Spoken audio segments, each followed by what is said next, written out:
Now, for more on Facebook's Libra and the security concerns voiced by the U.S. congressional panel, I'm joined from Los Angeles by Hatem Dhiab. He's a managing partner at Gerber Kawasaki, a wealth and investment management firm. Welcome back to the show. Thank you, Rochelle. Good to be back. So in your view, what were the biggest takeaways or telling moments from the hearing? I mean, I don't think anybody is liking what Facebook is doing.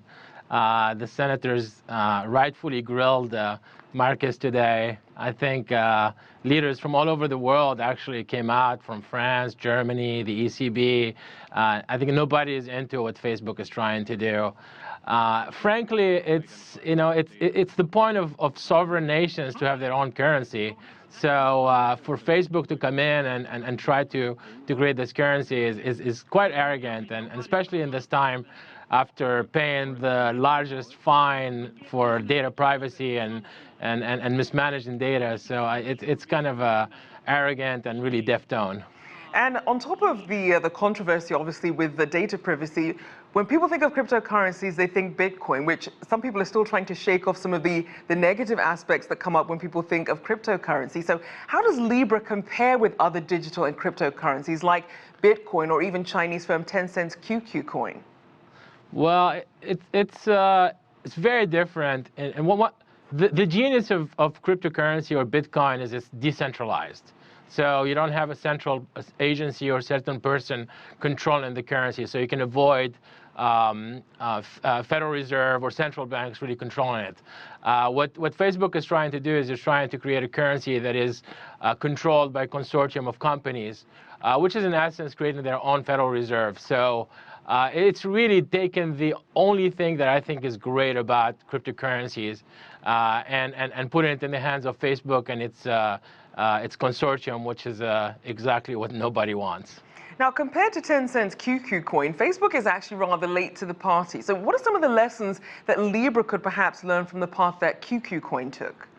Well, the Chinese tech companies have done a great job. I was just in China, and you have to have some kind of digital wallet to pay for things, and that's really good. What they're doing is they're just facilitating digital payments, and we want that. That's a good thing. What Facebook is trying to do is creating their own currency.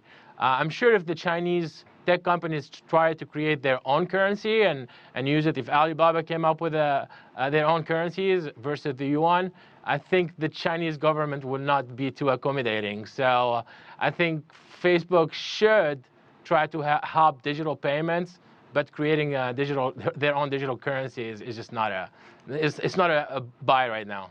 So how does having a digital currency then fit in with Facebook's overall strategy?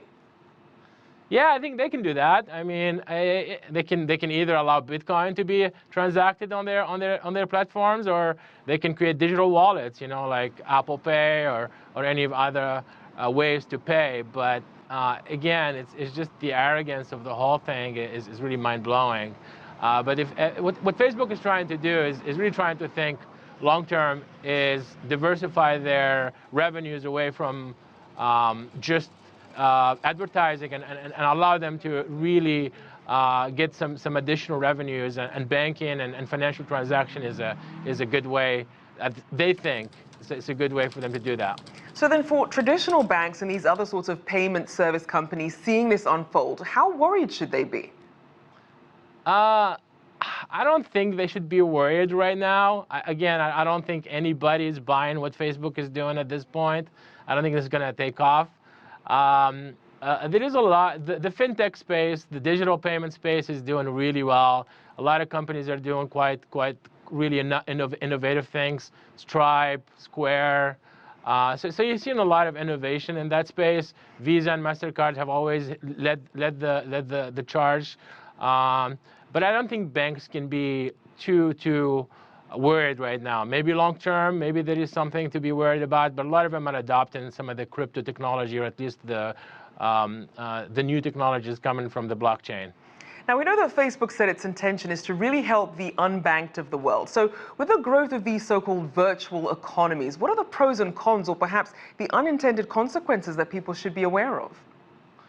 I mean, I think there is too many to list. I think it's too many to actually think about. First of all, I mean, rampant fraud, corruption, terrorism financing. I think all these things can happen if we have a Facebook currency. I mean, there's also a lot of things that I can't even think of. I don't think anybody knew how good the Russians will be at hijacking elections, but they did a good job. So I think that's one of the reasons that we need to be skeptical and really worried about when we see something like Libra happening. Well, U.S. lawmakers certainly agree with you. Thank you so much. Hatem Dhiab, their managing partner at Gerber Kawasaki.